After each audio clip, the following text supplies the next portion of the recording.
깻잎은 이렇게 드셔야 치매도 예방되고 뼈가 튼튼해질 수가 있어요. 식탁 위에 명약이라는 깻잎, 고기 쌈 싸 먹을 때도 먹고 깻잎 찜으로도 먹고 뭐 장아찌로도 먹고 여러 방법으로 많이들 드시고 계시잖아요. 이렇게 우리나라에서는 많이 드시는 깻잎인데 외국에서는 거의 드시지 않는데요. 깻잎은 우리나라에서 막 자주 드시는 채소라고 하는데 깻잎에 대해 그럼 얼마나 알고 계세요? 저희 어머니가 거의 칠순이 가까이 되셨는데 평생 그렇게 깻잎을 많이 드셨는데도 깻잎이 얼마나 좋은 식품인지는 잘 모르시더라고요. 깻잎의 8가지 효능과 세척보관법 그리고 먹는 방법까지 깻잎에 대한 모든 것을 알려드릴게요. 나이가 들면서 기억력도 떨어지고 깜빡깜빡할 때가 많아서 혹시 치매 증상 아닌가 하고 걱정하실 때 많으시죠? 이제는 더 이상 걱정하지 마세요. 깻잎의 첫 번째 효능이 바로 치매 예방이에요. 깻잎에는 치매 예방 효과뿐만 아니라 항산화 항염증 효과가 있다고 알려진 로즈마린산 성분이 많이 함유가 되어 있어요. 로즈마린산은 다양한 식물에서 발견되는 생화학적 화합물로 1958년 이탈리아 과학자가 허브 식물인 이 로즈마리에서 처음으로 발견해서 로즈마린산이라는 이름을 붙였어요. 이 로즈마린산은 폴리페놀의 일종으로 깻잎에는 1g당 76mg의 로즈마린산이 들어있어서 로즈마리보다 약 7배나 많은 것으로 알려져 있죠. 이 로즈마린산은 뇌 속에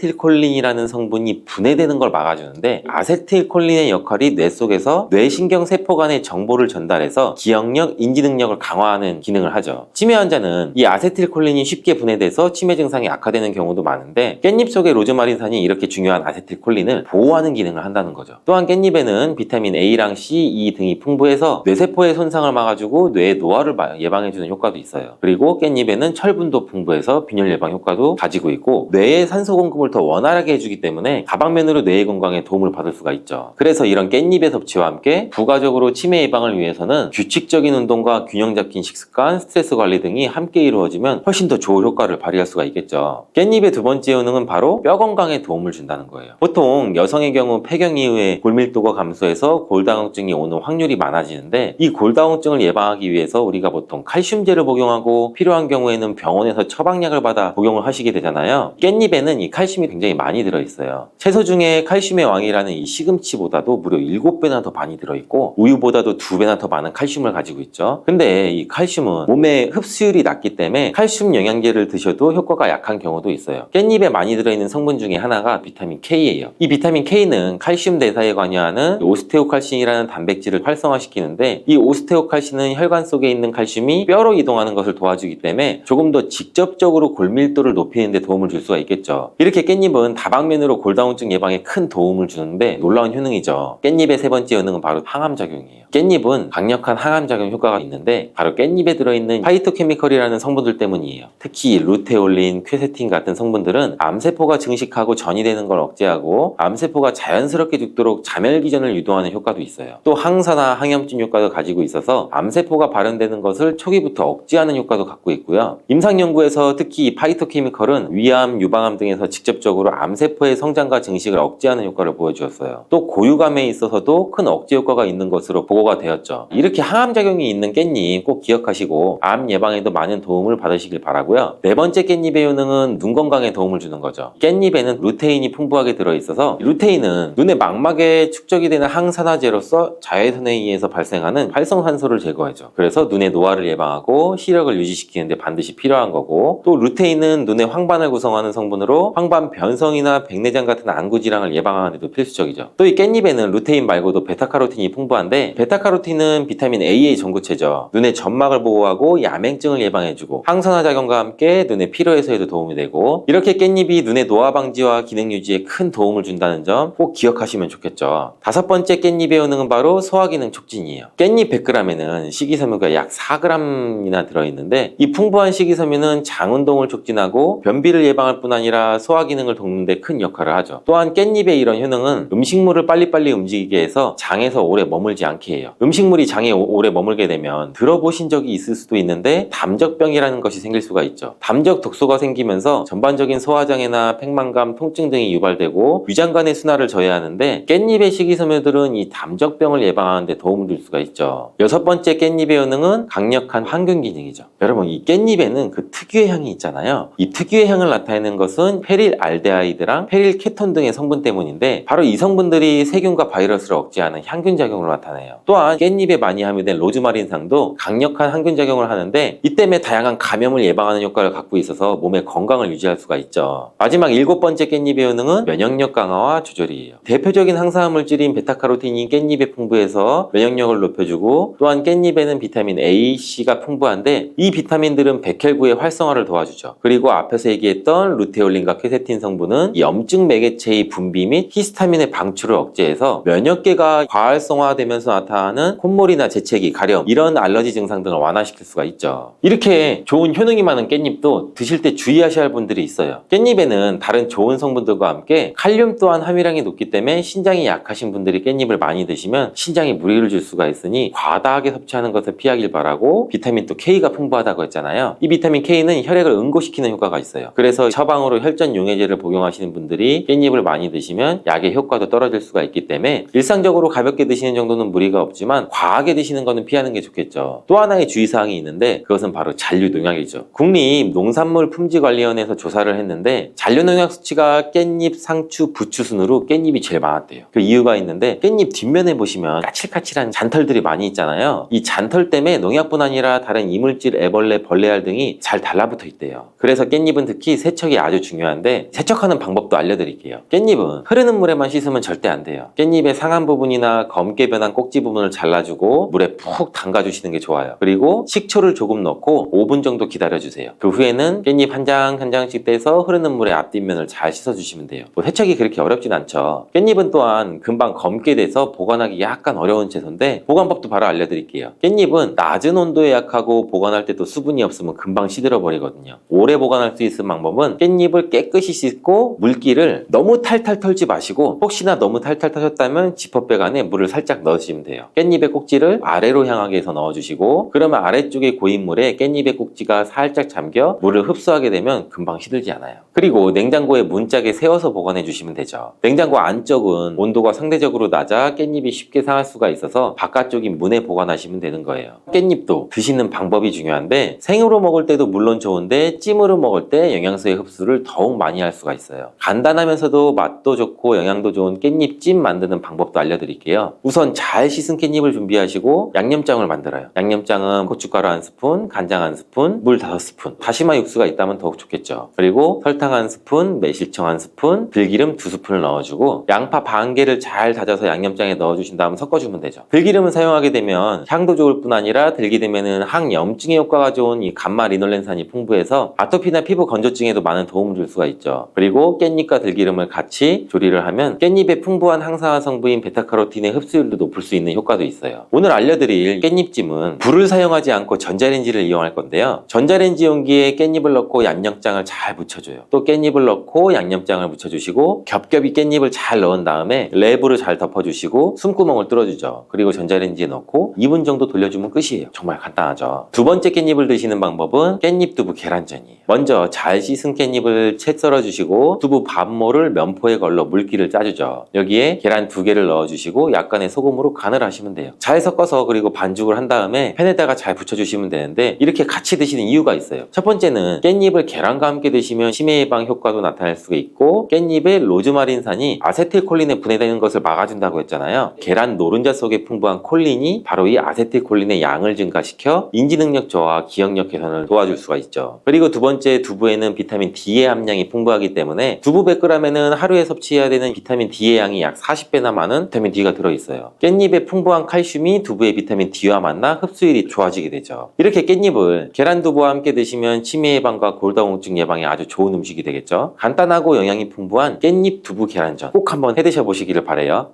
물컹하고 보랏빛이라 손이 잘 안 간다는 이유로 밥상에서 자주 밀려났지만 알고 보면 혈관이나 눈이나 뇌, 장, 피부까지 두루 챙겨주는 보석 같은 채소인 가지에 대한 모든 것을 알려드릴게요. 제철만 되면 일본에서만 한 해 6만 kg을 사갈 정도로 인기인데 정작 우리나라는 1인당 연간 약 100g도 안 된다고 하니 참 안타까운 노릇이죠. 가지가 몸속에서 해내는 놀라운 일들이랑 건강하게 드시는 법 함께 곁들이면 힘을 2배로 키워주는 식재료, 주의해야 할 부작용, 그리고 맛, 영양을 살려서 오래 오래 두고 먹을 수 있는 이 보관 요령까지 한번 영상 끝까지 한번 시청해 보세요. 먼저 한번 효능부터 살펴볼까요? 가지가 자주색 옷을 입은 까닭은 이 안토시아닌이라는 천연 색소 덕분이에요. 양파나 포도에도 들어있지만 가지 껍질에는 특히 이 나수닌이라는 안토시아닌이 가득해요. 나수닌은 혈관벽에 달라붙은 산화 콜레스테롤을 녹여내고 과도한 철분이 세포를 녹쓰는 것을 막아서 혈관노화 염증을 동시에 잡아주는 성분이에요. 고기를 자주 드시는 분이나 중성지방이 높다는 검진 결과를 받으신 분께 가지가 권장되는 이유죠. 실제 국내 대학 연구에서 8주 동안 매일 가지 약 150g을 섭취하게 했더니 나쁜 콜레스테롤이 평균 약 18%, 중성지방이 약 18% 감소했고 혈압도 수축기 이완기 모두 약 5 정도 내려갔다고 해요. 두 번째 장점은 강력한 항산화 항암 작용이에요. 가지 껍질뿐 아니라 속살에서도 클로로겐산이라는 폴리페놀이 풍부하죠. 이 성분은 자유라디칼이라는 이 노화 촉진 물질을 제거하고 발암 물질이 세포 유전자를 변형시키는 것을 막아줘요. 일본 농림성식품연구소가 가지 시금치 브로콜리의 발암 물질 억제력을 비교했더니 가지가 80% 이상 억제율로 1위를 차지했대요. 위암, 대장암 유방암과 같은 이 소화기관과 호르몬 영향을 받는 암 모두에서 보호 효과가 확인됐대요. 세 번째는 눈 보호예요. 안토시아닌은 망막에 있는 로놉신이라는 단백질이 재생될 때 꼭 필요한 조효소 같은 구실을 해요. 로놉신은 빛 자극을 전기신호로 바꾸는 스위치인데 나이가 들면 재생 속도가 떨어져서 밝은 데 나왔다가 한참 동안 눈이 부시죠. 가지를 꾸준히 드시면 로놉신 합성이 빨라져 야맹증과 황반변성 위험이 낮아지죠. 더불어 속살에 든 베타카로틴도 시력 보존에 힘을 보탤 수가 있겠죠. 네 번째는 장과 간을 동시에 살리는 해독작용이에요. 가지 100g에는 약 3g, 고구마보다 또 많은 식이섬유가 들어있어서 장내 유익균의 먹이가 되고 변비를 풀어줄 수가 있죠. 특히 스펀지 같은 조직이 용해성, 불용성 섬유를 골고루 품고 있어서 배변은 부드럽게 하고 독소 배출은 시원하게 도와요. 공복에 가지찜과 미지근한 물 한 컵을 곁들이면 묽은 변이 잘 흘러나온다는 후기도 많아요. 또 클로로겐산이 지방을 녹이고 담즙 흐름을 촉진해서 지방간이나 담즙 정체 개선에도 도움을 줄 수가 있겠죠. 다섯 번째는 염증이나 통증 완화죠. 가지 꼭지와 꽃받침에는 이 스코폴레틴이랑 스코파론이라는 특이 성분이 들어있어서 구내염이나 치주염, 인후통 같은 점막 염증을 진정시키고 신경성 두통, 근육 경련을 완화해요. 민간에서는 잘 말린 꼭지를 달여서 그 물로 가글 해서 입냄새와 잇몸 붓기를 다스렸는데 현대 연구에서도 항균이나 항염 효과가 입증이 됐죠. 여섯 번째는 체중이나 혈당 관리죠. 가지 속 식이섬유 폴리페놀은 탄수화물 소화를 지연시켜서 혈당이 급격히 오르내리는 이 혈당 스파이크 현상을 막아줘요. 같은 이유로 인슐린 민감도가 높아져서 복부지방 축적도 줄어들죠. 클로로겐산은 간에서 당을 새로 만드는 과정을 억제하고 베타카로틴은 지방 연소를 도와서 다이어트나 지방간 내장 지방 문제를 해결해서 시너지를 내요. 일곱 번째는 뇌 건강이에요. 나수닌과 마그네슘, 비타민 B6 그리고 엽산은 뇌 세포막을 유연하게 하고 신경 전달 물질 합성을 돕고 치매를 부르는 이 베타 아밀로이드 찌꺼기가 쌓이는 것을 억제하죠. 65세 이상 노인 약 120명을 대상으로 한 시험도 있는데 여기서는 가지에 들기름을 함께 드신 분은 12주 정도 뒤에는 단기 기억이나 언어 기억 검사에서 대조군보다 약 25% 높은 점수를 기록했대요. 여덟 번째는 피부나 모발 건강이죠. 가지 껍질에는 안토시아닌과 루페올은 여드름의 균을 증식을 억제하고 피지 분비를 조절할 수가 있죠. 베타카로틴과 비타민 C나 E는 이 진피층의 콜라겐을 보호해서 잔주름을 늦추고 두피 혈류를 개선해서 탈모 예방에도 보탬이 될 수가 있어요. 이렇게 좋은 가지 어떻게 드셔야 효과를 100% 살릴까요? 핵심은 찐다, 들기름을 곁들인다, 삶은 물은 버리지 않는다. 이 세 가지예요. 상명대학교 연구팀이 가지 약 100g을 물에 삶고 전자레인지에 돌리고 찜기에 쪘을 때 이 항산화 성분 변화를 비교했어요. 생가지는 클로로겐산 약 271mg이었는데 물에 삶자 25mg로 뚝 떨어졌어요. 전자레인지는 6분 후에 225mg, 14분 후에 120mg까지 감소했는데 반면 찜기에 12분 쪘더니 약 375mg로 오히려 늘었어요. 수용성 안토시아닌이 수분만큼 빠져나오지 않고 세포벽이 부드럽게 풀리면서 추출률이 높아진 덕분이죠. 그러니 가지는 손질해서 찜기에 6분에서 12분이 표준 조리법이에요. 꼭지를 버리지 않는 것도 팁이에요. 가지 요리를 할 때 덜어낸 꼭지를 깨끗이 씻어서 햇볕이나 건조기에 말려두었다가 한 주먹 정도를 물 500ml에 넣고 약 15분 정도 달여서 보랏빛이 되는 연한 차로 만들면 천연 구강 세정대가 돼요. 식혔다가 약간의 소금을 타서 가글 하면 잇몸이나 입안 염증이 가라앉고 입냄새가 또 줄어들죠. 차는 냉장 보관해서 하루 안에 드시는 게 좋고요. 가지에 들기름을 더하면 영양 흡수가 2배로 또 좋아져요. 베타카로틴이나 비타민 E 같은 지용성 성분이 들기름 지방과 섞여서 흡수율이 흡수율이 높아지고 들기름 오메가3가 가지의 항산화력을 강화해서 혈관 보호 효과가 배가 되죠. 방법은 간단해요. 찐 가지를 살짝 죽인 뒤에 들기름 한 숟갈, 간장, 식초를 다진 마늘, 깨소금을 약간 섞어서 무치면 돼요. 혹은 김치찌개, 된장찌개를 완성한 뒤에 불을 끄고 잘게 썬 찐 가지와 들기름 한 숟갈을 넣어서 약 1, 2분 정도 뜸들여도 풍미가 훨씬 부드러워지죠. 가지를 더 맛있고 건강하게 만드는 궁합 좋은 음식 3가지를 소개해 드릴게요. 첫 번째는 브로콜리랑 시금치, 케일 같은 녹황색 채소예요. 루테인이나 지아잔틴, 비타민 K가 풍부해서 안토시아닌과 함께 눈 혈관을 이중 보호하죠. 두 번째는 들깨우드, 아몬드 같은 견과류, 불포화 지방이 베타카로틴 흡수를 돕고 단백질이 추가돼서 이 포만감이 오래 갈 수가 있죠. 세 번째는 토마토, 레몬, 파프리카처럼 비타민 C가 많은 재료예요. 비타민 C가 안토시아닌의 산화를 늦춰서 색과 향, 항산화 효과가 오래 갈 수가 있어요. 반대로 피해야 할 음식도 있죠. 지나치게 짜거나 달고 설탕, 소금, 이 MSG가 많은 가공 양념이나 튀김, 삼겹살처럼 포화지방이 많은 음식은 가지의 혈관 청소를 떨어뜨리고 지방 흡수를 오히려 늘려요. 섭취할 때 주의점도 꼭 기억해 주세요. 첫 번째, 가지는 찬성질이에요. 손발이 늘 차고 설사나 복통이 잦으신 분들은 하루 약 150g 이내에 찬물 대신 따뜻한 차와 함께 드시는 게 좋고, 두 번째는 생가지를 주스로 갈아 드시는 분이 가끔 있는데 절대 피해야 돼요. 배 아프게 하는 이 솔라닌이 생가지는 개당 약 10mg 이상 들어있어서 위경련이나 현기증을 부를 수가 있어요. 열을 충분히 가하면 대부분 분해되니까 익혀 드시는 것이 안전하겠죠. 세 번째는 항히스타민제를 복용 중이시거나 히스타민 과민증이나 아토피가 심한 분은 가지 속 히스타민이 오히려 증상을 악화시킬 수가 있어서 소량으로 반응을 확인한 뒤 섭취량을 늘리시는 게 좋아요. 네 번째는 만성 신부전으로 칼륨을 제한해 드시고 계신 분은 가지의 칼륨이 혈중 농도를 높일 수가 있어서 50에서 70g 이하로 줄이거나 의료진과 상의해서 드시는 게 좋겠죠. 보관은 싱싱할수록 맛있다 원칙을 지키면 어렵지 않아요. 가지는 수분이 94% 정도 돼서 금세 숨이 죽고 껍질이 쭈글쭈글해지죠. 장을 보신 날 바로 조리하시기 가장 좋고, 남길 때는 키친타올로 물기를 닦아서 신문지나 종이봉투에 싸서 냉장고 야채칸에 눕혀둬요. 껍질이 까맣게 변하거나 씨가 갈색으로 비칠 만큼 오래 두면 안토시아닌과 비타민 C가 절반 이상으로 줄어들어요. 데쳐서 지퍼백에 넣어서 냉동하면 3개월까지도 거뜬한데, 해동 없이 그대로 찜통에 2, 3분만 다시 쪄내면 처음과 큰 차이 없이 촉촉하게 드실 수가 있겠죠. 가지는 안토시아닌이나 클로로겐산이나 베타카로틴, 식이섬유 같은 귀한 성분을 한 몸에 담아서 혈관 청소, 혈압, 혈당 안정, 눈보호, 장해독, 항암, 피부, 관절 염증 많죠. 다이어트에 부성 개정까지 이런 걸 책임지는 이 만능 보랏빛 약초예요. 효과를 극대화하려면 껍질째 쪄서 들기름이랑 비타민 C 풍부한 채소랑 함께 드시고, 꼭지는 버리지 말고 말려서 각을 차려 한번 활용해 보세요. 단 생가지는 금물이고, 몸이 차신 분은 신장질환, 항히스타민 복용자는 섭취량을 조절해야 되고, 보랏빛이 선명한 단단한 가지를 사서 바로 조리하거나 신문지에 싸서 냉장 보관, 남은 건 데쳐서 냉동하시면 돼요. 이렇게만 해도 가지의 맛과 영양 성분이 오래가요. 이제는 가지가 물컹해져서 싫다는 기억을 잠시 접어두시고 반찬으로 찐 가지 들기름 무침 한 접시부터 시작해보시면 어떨까요? 혈관이 맑아지고 눈이 덜 피로해지면서 아침마다 화장실에 가서 시원해지는 변화를 느끼실 거예요.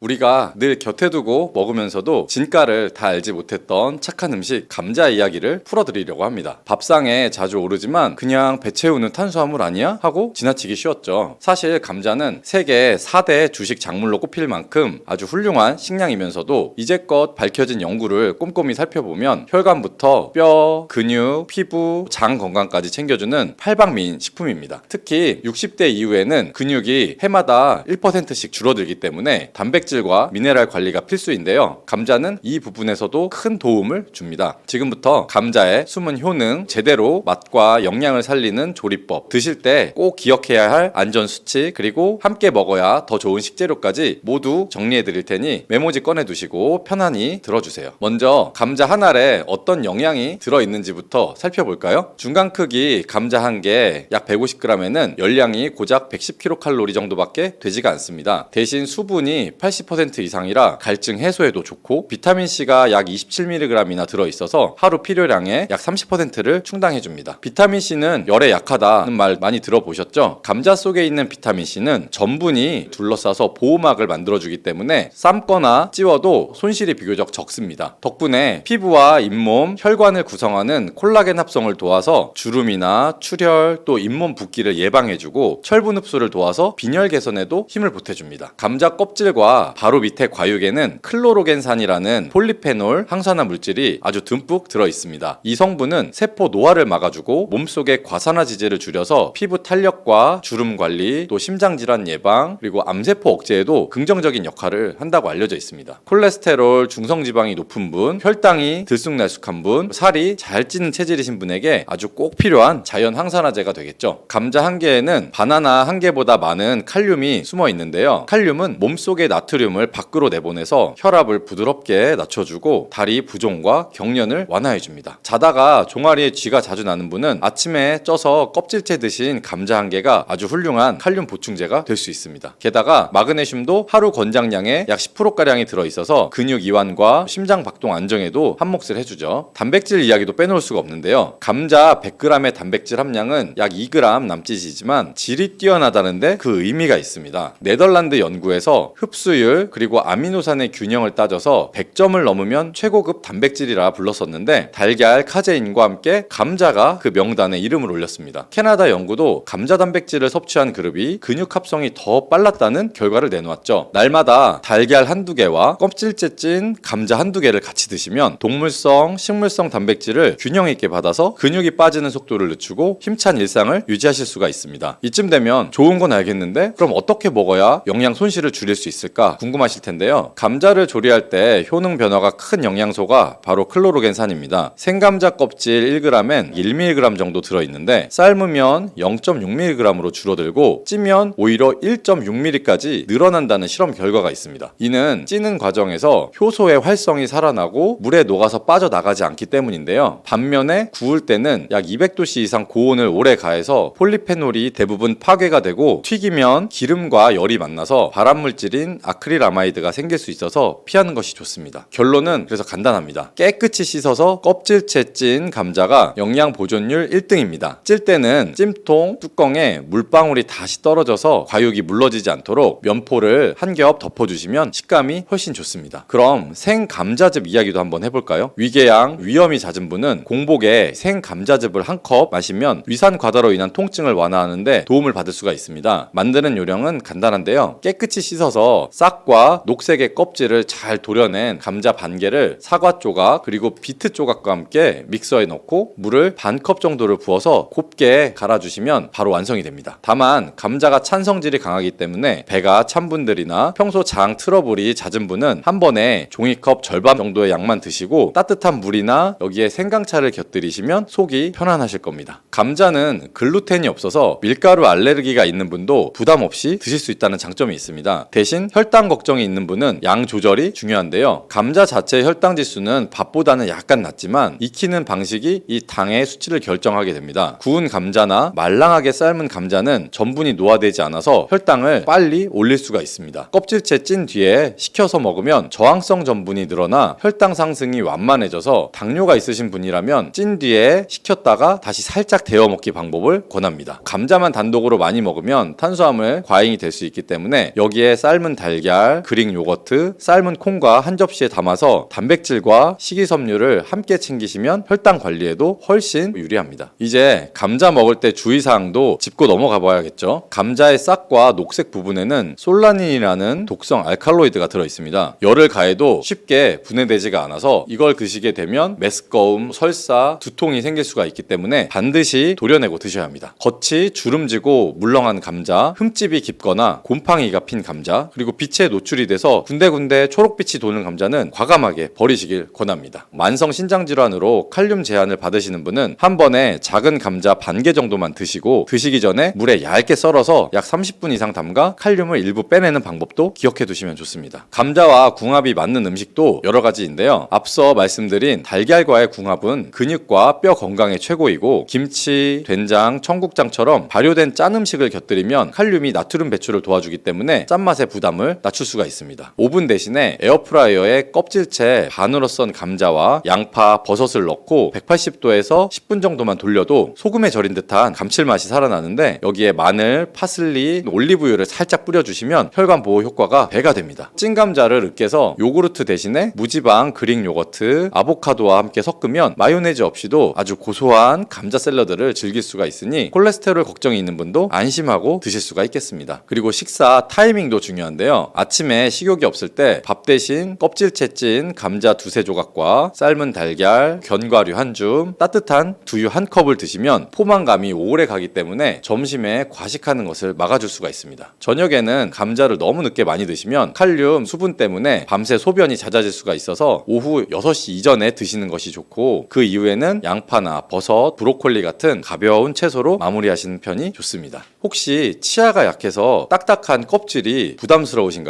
껍질째 찐 뒤에 껍질 부분을 포크로 눌러서 으깨면 껍질이 아주 잘게 부서져서 치아가 약해도 씹는데 큰 무리가 없습니다. 믹서에 갈 때는 껍질째 넣으셔야지 항산화 성분을 오롯이 섭취할 수 있다는 점 꼭 잊지 마시고요. 그러면 보관 요령도 간단히 알려드리겠습니다. 감자는 빛을 만나면 바로 싹이 나고 초록빛이 돌기 시작하니까 서늘하고 통풍이 되는 어두운 곳에 두셔야 합니다. 양파와 같이 두면 수분을 빼앗겨서 금세 쭈글쭈글해지니 따로 보관하시는 것이 좋고, 신문지에 싸서 상온 5에서 10도 정도 장소에 두는 것이 가장 좋습니다. 냉장고의 야채칸은 너무 차가워서 전분이 당으로 바뀌어 단맛이 변하고 조리 시에 갈색이 짙어질 수 있기 때문에 피하시는 것이 좋고요. 그럼 마지막으로 하루 얼마를 먹는 게 좋을까 한번 정리해 드리겠습니다. 특별한 신장 문제가 없는 성인이라면 소주잔 크기의 작은 감자 기준 두세 개, 중간 감자라면 한두 개 정도면 비타민C와 칼륨, 클로로겐산을 충분히 챙길 수가 있습니다. 당뇨가 있는 분은 한 끼에 중간 감자 반 개로 시작해서 혈당 반응을 살피면서 양을 조절하시면 좋고요. 그리고 생즙으로 드실 때는 하루 2잔을 넘기지 않는 것이 좋습니다. 그럼 내용을 한번 정리해 볼게요. 감자는 열량은 낮지만 비타민C, 클로로겐산, 칼륨, 마그네슘, 고급 단백질을 두루 지닌 고마운 식품입니다. 껍질째 깨끗이 씻어서 쪄서 드시면 영양 손실이 최소이고, 달걀, 김치, 발효식품, 견과류와 같이 드시면 맛과 건강을 동시에 챙길 수가 있습니다. 싹이 난 부분과 녹색 껍질은 꼭 도려내고, 신장 질환이 있으신 분들은 양을 줄여서 드시면 좋고요. 찬 성질 때문에 배가 약한 분은 따뜻한 차와 함께 드시면 속이 편안하실 겁니다. 오늘 알려드린 팁으로 올가을부터는 감자를 그냥 반찬이 아니라 근육과 혈관을 지켜주는 든든한 영양 파트너로 한번 삼아보세요.